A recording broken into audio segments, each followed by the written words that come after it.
Iqra' bismi rabbikal ladzi khalaq. Ketika Nabi Musa menamparkan malaikat maut, di antara watak yang dimiliki Nabi Musa alaihi salam adalah memperlakukan orang lain secara spontan sesuai dengan kepribadiannya. Tak mengherankan ketika malaikat maut datang kepadanya dalam wujud seorang pria yang akan mencabut nyawanya, Nabi Musa alaihi salam langsung menamparkan muka sang malaikat hingga bola matanya pecah. Kemudian Allah pun memberikan dua pilihan kepadanya. Apakah akan beralih ke hadiratnya atau tetap berada di dunia beberapa lama lagi hingga malaikat maut kembali datang menjemput nyawanya. Namun, Nabi alaihi salam memilih untuk segera bersanding di sisi Tuhannya dan meninggalkan kepenatan dan hiruk-pikuk kehidupan dunia. Maka Allah mengabulkan doanya untuk didekatkan dengan tanah suci, Baitul Maqdis, sejauh lemparan batu. Konon, kuburannya pun berada di sana. Selengkapnya, kisah itu dapat disimak dalam riwayat Muslim dari Abu Hurairah bahwa Rasulullah Shallallahu Alaihi Wasallam bersabda,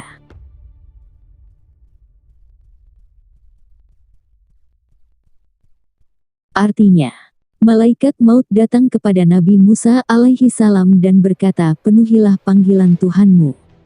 Namun spontan Musa menamparkan mata malaikat hingga bola matanya terpecah.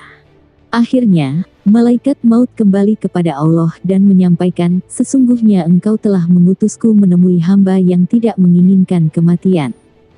Akibatnya, mataku terpecah. Kemudian Allah segera mengembalikan penglihatannya dan berfirman, kembalilah kepada hambaku dan sampaikan padanya, apakah engkau terus menginginkan kehidupan? Jika engkau masih menginginkannya, letakkanlah tanganmu pada punggung sapi jantan. Satu bulu yang tertutupi tanganmu. Maka engkau akan hidup 1 tahun. Musa bertanya, lalu apa setelah itu? Allah menjawab, tetaplah engkau akan meninggal. Musa berkata lagi, wahai Tuhanku, sekarang kupilih kematian itu dalam waktu dekat. Kemudian Nabi Musa menyampaikan keinginannya. Matikanlah aku dekat tanah suci, Baitul Maqdis, sedekat lemparan batu. Terakhir, Rasulullah Shallallahu Alaihi Wasallam menambahkan, demi Allah, andai aku berada di sisinya, niscaya akan aku perlihatkan kepada kalian kuburannya berada di pinggir jalan, tepatnya pada gundukan pasir. Dalam hadits di atas disampaikan bahwa Allah mengutus malaikat maut kepada Nabi Musa alaihi salam dalam wujud seorang pria. Dia meminta Nabi untuk memenuhi panggilannya. Melalui malaikat, Allah juga menyampaikan bahwa ajalnya sudah dekat dan saat kematiannya akan segera tiba. Namun, sebagai sosok yang tegas, tidaklah mengerankan jika begitu didatangi malaikat, Nabi Musa alaihi salam langsung menamparkan wajah malaikat tersebut hingga matanya terpecah. Maksudnya mata di sini adalah mata malaikat yang kala itu datang dalam wujud seorang pria. Sebab, jika bukan dalam wujud manusia, pasti Nabi alaihi salam tidak akan bisa menamparnya. Akhirnya, malaikat maut kembali kepada Allah dan mengadukan tamparan Nabi Musa alaihi salam yang dialaminya.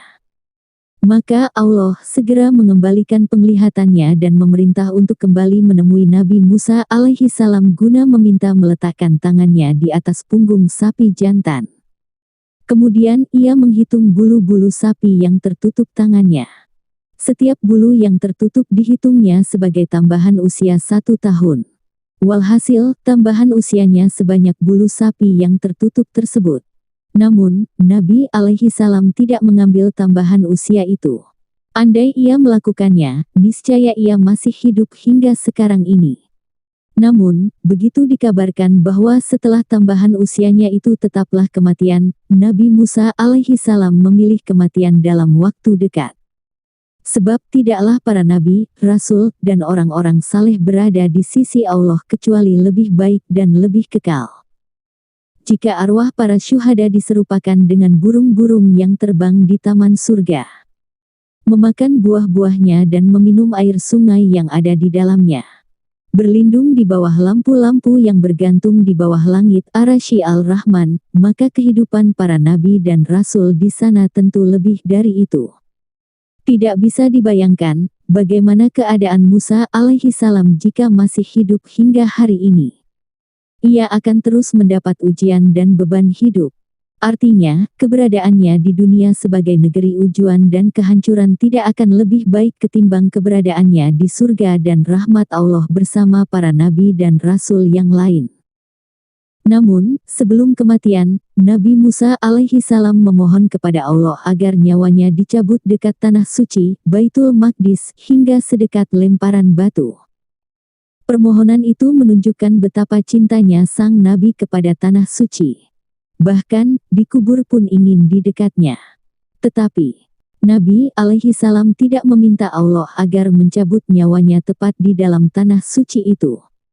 Sebab dirinya tahu bahwa Allah mengharamkan tanah tersebut pada generasi yang dijatuhi balasan atas ketidaktaatan mereka kepada Allah saat diperintah untuk memasukinya.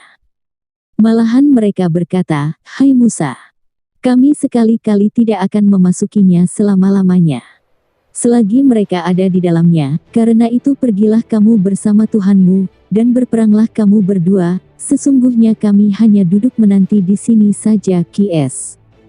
Al-Maidah 5:24. Akibatnya Allah menetapkan mereka tersesat di padang Sinai selama 40 tahun. Allah pun mengabulkan permohonan Nabi Musa alaihi salam. Rasulullah Shallallahu alaihi wasallam mengabarkan bahwa kuburannya berada di tanah suci Baitul Maqdis, tepat di serambinya yang ada pada gundukan pasir. Ditambahkan dalam riwayat itu, andai berada di sana, beliau pasti telah memperlihatkannya kepada para sahabat. Pesan dan pelajaran penting dari kisah di atas adalah: hadits di atas menunjukkan kepada kita bahwa sebelum dicabut nyawa, para nabi selalu diberikan pilihan. Apakah memilih tambahan hidup ataukah memilih segera berpulang ke rahmat Allah, sebagaimana halnya Nabi Musa alaihi salam.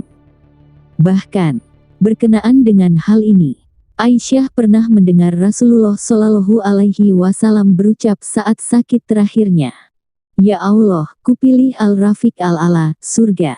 Dari ucapan itu, Aisyah tahu bahwa Al-Rafiq Al-A'la itu lebih baik, makanya beliau memilih itu. Para malaikat mampu menunjukkan diri dalam wujud manusia.